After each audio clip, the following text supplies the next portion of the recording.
சங்கீதம் 119:29 சொல்லுகிறது, பொய் வழியை என்னை விட்டு விலக்கி உம்முடைய வேதத்தை எனக்கு அருள செய்யும்.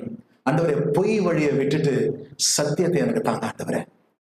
ஆமே, சங்கீதக்காரன் சொல்ற மாதிரி கர்த்தரை நாடுங்கள். ஆண்டவரே, நான் பொய் சொல்றவனா இருக்கிறேன். தெய்வத்துக்கிட்ட நம்ம நடிக்க வேண்டிய அவசியம் இல்லை.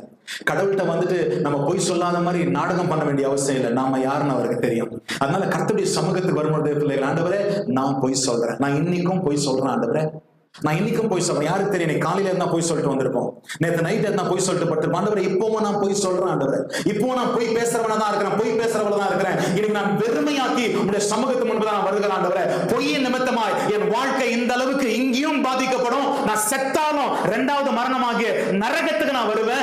எல்லாத்த காட்டிலும் இந்த பொய்யை கர்த்தர் அருவருக்கிறீர். இந்த பொய்யை நான் சொல்லும் பொழுது நான் அவனை அடையாளப்படுத்துகிற நான் நபரா மாறிடுறேன். அவனுடைய பிள்ளையாய், அவனுடைய தகப்பனாய் கொண்ட நபரா மாறிடுறேன். இல்ல ஆண்டவரே, என்னுடைய ஒரே தகப்பன் நீங்க தான்ப்பா, என்னுடைய ஒரே அடையாளம் நீங்க தான்ப்பா. உங்களை அருவருக்கிற காரியத்தை நான் செய்ய விரும்பல ஆண்டவரே. அப்பா, எனக்கு ஆக்கினை தீர்ப்பு வேண்டாம், எனக்கு நரகம் வேண்டாம். அதே மாதிரி என் வாழ்க்கையில் இருக்கிற பாதிப்புகளை தேவன் நீங்க மாற்றும்படியா இன்னைக்கு நான் உம்மை தேடி வருகிறேன் ஆண்டவரே. எனக்கு உங்களை விட்டா வேற வழி இல்லப்பா, உண்மை நான் தேடி வருகிறேன்னு சொல்லிட்டு கர்த்தரை நீ தேடும் பொழுது பிள்ளைகளை, கர்த்தர் உனக்கு மனம் இறங்குகிறவரா இருக்கிறார்.